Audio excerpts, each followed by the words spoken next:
Ah, magsayo. Kenneth Lover. Melvin Jerusalem. Pedro Tadura. Sino pa? So, who knows, di ba? Calames Wonderboy Martin. Yan. Parang alam na alam nyo, no? Gising na gising ako pag gising na gising ang boxing.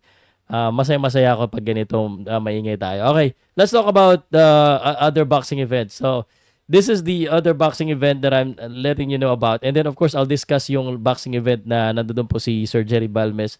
I missed that one because there's a lot of boxing event that's happening sa Japan, and that involves Filipino, including this one.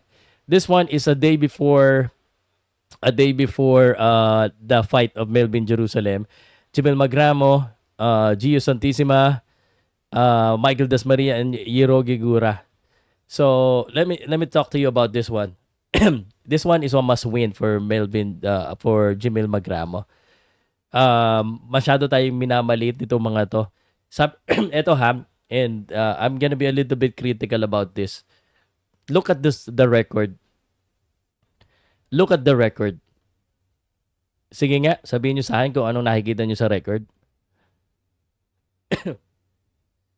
This is just based on the record, medyo one-sided. Di ba? Look at this. 30 wins, 4 defeats. Ang kalaban niya, Yokoyama. Although may narinig ako na baka hindi pa yata matuloy. Pero nag-travel na si Jimel Magramo at saka yung kanyang team dun sa Japan. But this is 2-0 against 30 wins, 4. Di ba?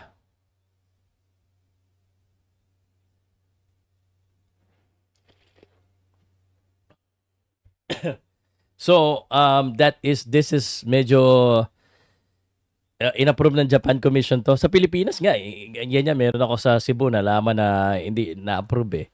But anyway, they're looking beyond records. But this is kind of parang disrespect para sa record natin ng mga Hapon. Ibig sabihin, tingin nila ka-level na ni Jimel Magramo tong Yokoyama. So, but Jimel Magramo, good luck. And sana ipanalo mo yung laban na yan. It is a must win for Jimel Magramo. Kahit na maraming amateur, no, sa Pilipinas merong isang boxer na maraming amateur fight, hindi na approve. Pero ito 2-0. So Jimel Magramo needs to win this one. Okay? So next fight, let's talk about, because hanggang 11 lang ako dito, at marami po mga Filipino na dapat nating suportahan. Ito, it's been a while since I covered this guy. Dati kasi medyo ARQ na imbitahan tayo. may mga outside interference, pero dati hayahay tayo dyan sa ARQ. Shoutout sa ARQ Promotions. Nagpo-promote pa rin sila.